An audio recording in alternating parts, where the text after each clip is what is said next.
बात पटना की करते हैं, जहां पर बीपीएससी एग्जाम को लेकर लगातार प्रदर्शन का दौर जारी है और प्रदर्शन कर रहे छात्रों पर लाठीचार्ज के बाद से छात्र गुस्से में हैं। पटना से लेकर दिल्ली तक लगातार विरोध कर रहे हैं। इसी कड़ी में प्रसिद्ध शिक्षक गुरु रहमान गर्दनीबाग थाना पहुंचे, क्योंकि पुलिस ने उन्हें नोटिस भेजा था। पुलिस ने नोटिस जारी कर ये पूछा था कि बिहार लोक सेवा आयोग की अगर परीक्षा का क्वेश्चन आउट हुआ है तो आपके पास क्या सबूत है।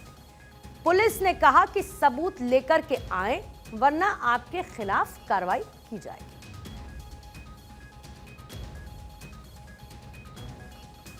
एक और बड़ी खबर इसी बीच में है। दिल्ली में बीपीएससी अभ्यर्थियों पर लाठीचार्ज के खिलाफ विरोध प्रदर्शन हो रहा है। बिहार भवन के बाहर प्रदर्शन करने के लिए अभ्यर्थी पहुंचे थे।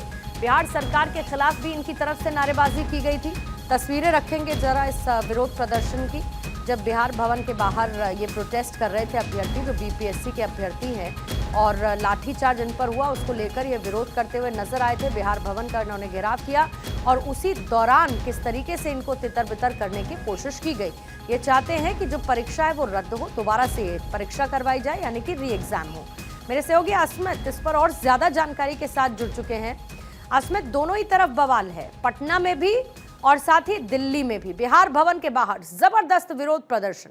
अगर अनियमितता की शिकायतें इतनी लगातार हैं तो एग्जाम को लेकर, बीपीएससी को लेकर, उसके क्वेश्चन पेपर को लेकर क्या कदम उठाने की तैयारी विभाग और सरकार कर रही है?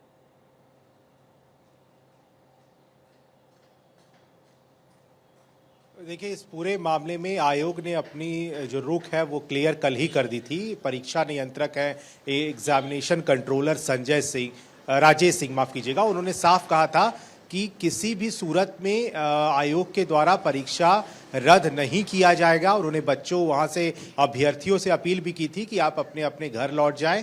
4 जनवरी को जो परीक्षा बापू केंद्र में जो परीक्षा को रद्द किया गया था, वो परीक्षा फिर से 4 जनवरी को होना है। उसके लिए बच्चे वहां से निकल जाएं और शांतिपूर्ण तरीके से अभ्यर्थी इस एग्जाम में अच्छे से पढ़ के पढ़ाई करने के बाद वो वापस लौट जाएं। क्योंकि देखिए, यहाँ पर अब लगातार जहाँ पर गर्दनीबाग धरना स्थल है, जो पटना में जगह बनाया गया है, जहाँ पर कोई भी आकर के धरना दे सकता है, प्रदर्शन कर सकता है, उस जगह पर आज 11वां दिन है पूर्णिमा, और वहां पर बड़ी संख्या में बीपीएससी के अभ्यर्थी प्रोटेस्ट कर रहे हैं। उनके साथ साथ सियासी जो एंगल है वो देने के लिए तमाम पार्टियां भी जोर दे रही हैं। एक तरफ पप्पू यादव उस अभ्यर्थी के समर्थन में पहुंचे। आज खुद प्रशांत किशोर, जो जन सुराज पार्टी के सुप्रीमो हैं, वो वहां पहुंचे और वहां उन्होंने सबसे बड़ा ऐलान ये किया कि अगर अभ्यर्थियों की मांग नीतीश सरकार पूरी नहीं करती है तो आज दोपहर 12 बजे तक का उन्होंने अल्टीमेटम दिया था सरकार को कि अगर उनकी मांग पूरी नहीं की गई तो जन सुराज पार्टी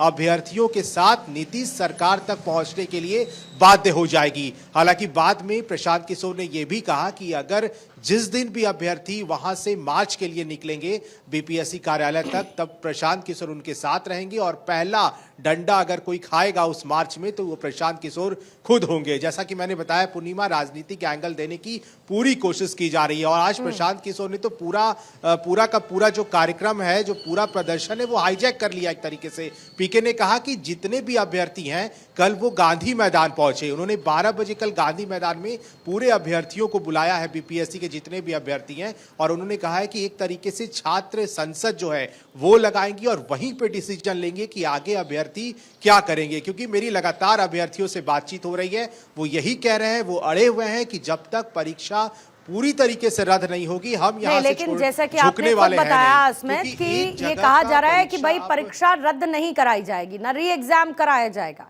लेकिन इसके साथ साथ छात्रों में नाराजगी इस बात को लेकर भी है कि अगर वो शांतिपूर्ण प्रदर्शन कर रहे थे तो इतना बवाल क्यों मचा, उन पर लाठीचार्ज क्यों किया गया, क्या इसको लेकर कोई जांच की बात सामने आ रही है?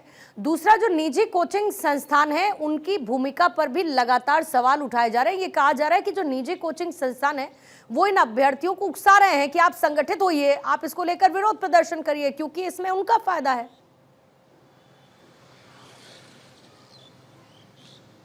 बिल्कुल, देखिए, सबसे बड़ा सवाल यह है कि खान सर बिहार के सबसे बड़े कोचिंग संचालक के एक प्रसिद्ध टीचर है, शिक्षक है, वो खान सर और एक गुरु रहमान सर है। ये दोनों टीचर जो है लगातार इस धरने में प्रोटेस्ट में शामिल हो रहे थे। उन्होंने बच्चों अभ्यर्थियों से कहा भी था कि जब तक री एग्जाम नहीं होगा तब तक हम लोग ये अभी पीछे नहीं हटने वाले हैं, आप लोग हमारे साथ थे रहे। और उनके साथ अभ्यर्थी बड़ी संख्या में मौजूद रहे। लेकिन कल अचानक से जब अभ्यर्थियों ने ये कहा कि आप क्यों नहीं सरकार के खिलाफ बोल रहे हैं, खान सर वहां से निकल गए। और ये भी वीडियो भी वहां से सामने आया, जब खान सर वहां से निकल रहे थे अभ्यर्थियों ने उनका विरोध कर दिया।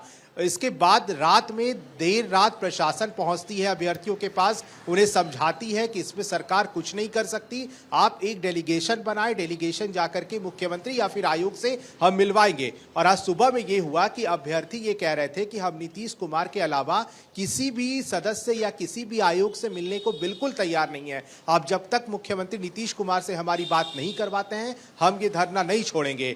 बाद में जिलाधिकारी आनंद फानन में सीएम हाउस गए।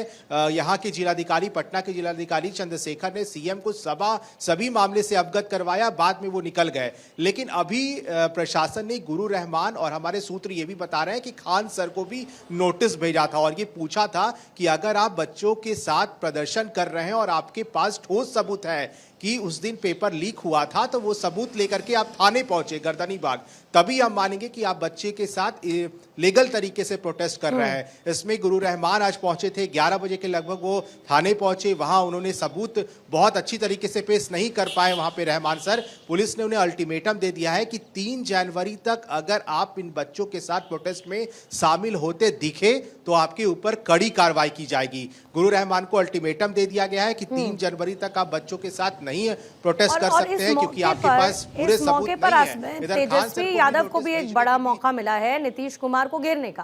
वो कह रहा है सदन में नीतीश कुमार चुप रहते हैं, हमारी सरकार भले ही 13 महीने थी लेकिन हम उस दौरान लोगों से मिलते भी थे, छात्रों की समस्याएं भी सुनते थे।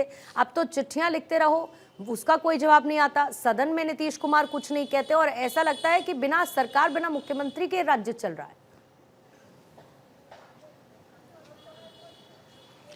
नहीं, अभी से थोड़ी देर पहले नेता प्रतिपक्ष तेजस्वी यादव ने मुख्यमंत्री नीतीश कुमार पर जमकर हमला भी बोला और उन्होंने कहा कि देखिए अभ्यर्थी पिछले 11 दिन से गर्दनीबाग के धरना स्थल पर प्रोटेस्ट कर रहे हैं लेकिन मुख्यमंत्री ने अब तक कुछ नहीं बोला है, ना ही वो कोई उनकी तरफ से कोई रिएक्शन भी अब तक आया है। यहाँ तक कि बार बार लेटर लिखा गया, मैंने खुद मुख्यमंत्री को लेटर लिखा था, तेजस्वी ने कहा, लेकिन लेटर उन तक पहुंचा नहीं। उनके साथ जो लोग रहते हैं खबरें वहीं तक जाती है।